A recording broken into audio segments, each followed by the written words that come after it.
আসসালামু আলাইকুম। কেমন আছেন সবাই? আজকে আপনাদের সামনে একটি এজেন্সির নাম বলবো এবং আপনারা সবাই এই এজেন্সি থেকে সাবধান থাকবেন এবং সতর্ক হওয়ার চেষ্টা করবেন।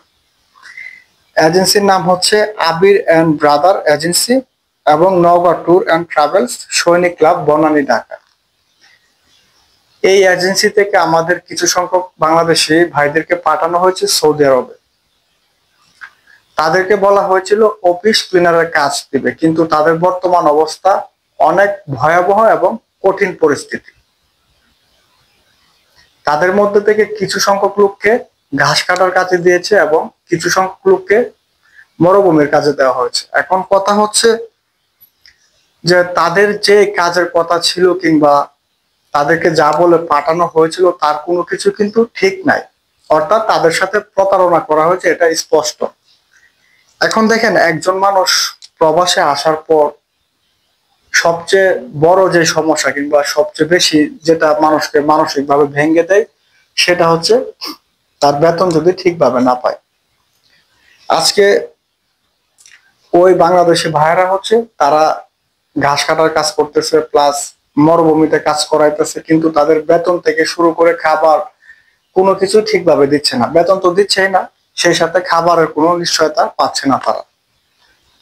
এখন আমার কথা হচ্ছে, যারা এই কাজে জড়িত কিংবা যারা অবৈধ অবৈধ ব্যবসার সাথে জড়িত, আমাদের বাংলাদেশের কিন্তু এটা কিন্তু খুব প্রতিনিয়ত একটা ঘটনা ঘটছে, যে এটা আসলে আজকে হয়েছে কিংবা বছর 2 বছর পর পর হয়, এটা কিন্তু এমন না, এটা প্রতিদিনের ঘটনা। আপনি ধরতে পারেন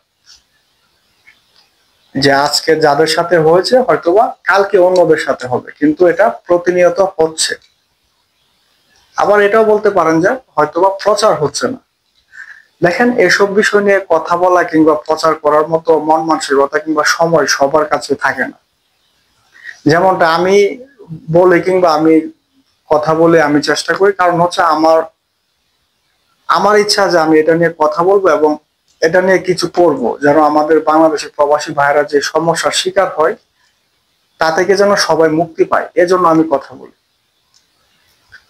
তো ওই রকম ভাবে সবাই দায়িত্ব কিংবা মন মানসিকতা নিয়ে কথা বলবে এরকম অবস্থানে সবাই নাই হয়তোবা।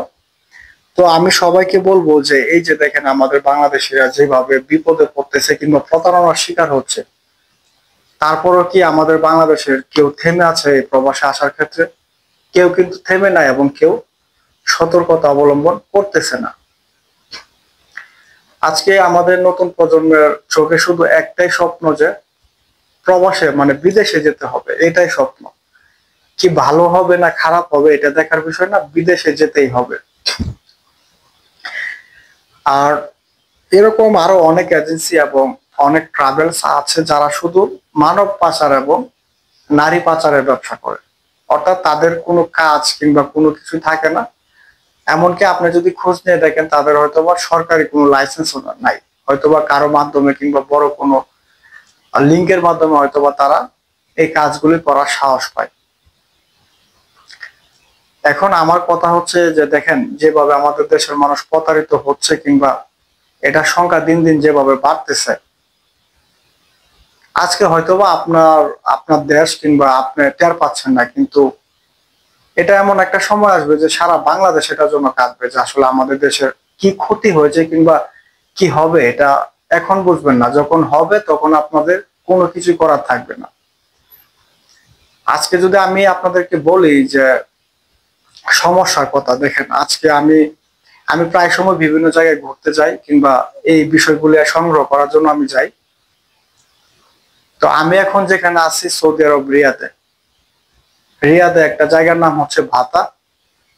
ওই ভাতা মার্কেটে যদি আমি যাই কিংবা ওইখানে যদি আমি খেয়াল করি, দেখা যায় যে আমাদের বাংলাদেশিরা, হাজার হাজার বাংলাদেশিরা ওইখানে বেকার আছেন এবং রাস্তাঘাটে পড়ে আছে, না খেয়ে থাকতেছে। তো এটা হচ্ছে একটা জায়গার ঘটনা, অর্থাৎ একটা মার্কেটের মানে বর্তমান পরিস্থিতি আমাদের বাংলাদেশিদের জন্য, যে তাদের কাজ নাই কিংবা অনেকে অবৈধ আছেন এবং অনেকে রাস্তায় ঘুমাচ্ছে, কেউ খাবার পাচ্ছে না। কাজ না থাকলে তো খাবার পাবেন, এটাই স্বাভাবিক।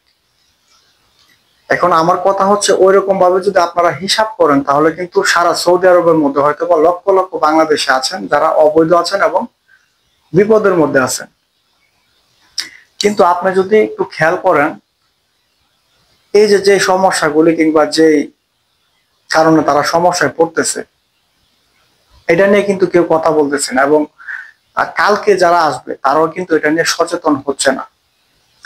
এক তো হচ্ছে আমাদের দেশের আইন ব্যবস্থা এটা নিয়ে কোনো কথা বলতেছে না, কিংবা কোনো কিছুতেই তারা সমাধানের চেষ্টা করতেছে না। দ্বিতীয়ত হচ্ছে আমরা নিজেরা এটার জন্য অনেকটাই দায়ী। আজকে দেখেন, যারা কালকে আসবে তারা হয়তো বা তাদেরকে যদি আমি বলি, কিংবা আমার ভিডিওটি আপনারা যারা দেখবেন, আমার ভিডিওটি যদিও অনেকে দেখবেন না, কিন্তু অন্ততপক্ষে 2-3 জন মানুষ তো দেখবেন। আপনাদের কাছে আমার প্রশ্ন, যে আপনি বিদেশে আসবেন, আপনার কি নিশ্চয়তা আছে আপনাকে কাজ দিতে পারবে?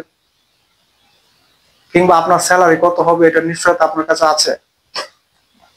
কেউ এটা চিন্তা করে না যে স্যালারি কত হবে, কিংবা আসলে তাকে কি কাজ দেওয়া হবে, ওইটা আসলে কারোই চিন্তা না। সবার চিন্তা হচ্ছে বিদেশে যাওয়া। এখন এই বিষয়ে যদি আমি বলি আপনাদেরকে যে কেন সমস্যা হয়, দেখেন, প্রথমত যদি আমি আপনাদেরকে একটা কথা বলি যে 5 লাখ টাকায় আপনি কেন সৌদি আরব আসবেন? আমার প্রশ্ন হচ্ছে, আপনি 5 লাখ টাকা দিয়ে কাজ করতে কেন আসবেন? আপনাকে কি এখানে বসায় রেখে বেতন দিবে এমন মনে হয় আপনার? আর দ্বিতীয়ত হচ্ছে, আপনারা 5 লাখ টাকায় কতটা নিচু চিন্তা ভাবনা হলে আপনারা 20 থেকে 25,000 টাকার স্যালারিতে আসার চিন্তা ভাবনা করতে পারেন?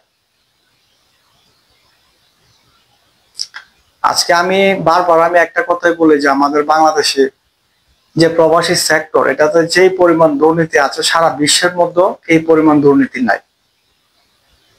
আজকে সহজ ভাষায় যদি আপনাদেরকে বলি, আপনাদেরকে আসলে সহজ ভাবে বলা ছাড়া তো কোনো উপায় নাই। কঠিন ভাবে বললে তো আপনারা কেউ বুঝবেনই না। যে 5 লাখ টাকা দিয়ে একজন বাংলাদেশি যে কাজে আসে, আসার পর ওই কাজে তার স্যালারি হয় 800 থেকে 1000 রিয়াল। আর ইন্ডিয়ান একজন নাগরিক যখন 50,000 টাকায় আসে, যে কাজে আসে, ওই একই কাজে তার স্যালারি হয় 1800 রিয়াল।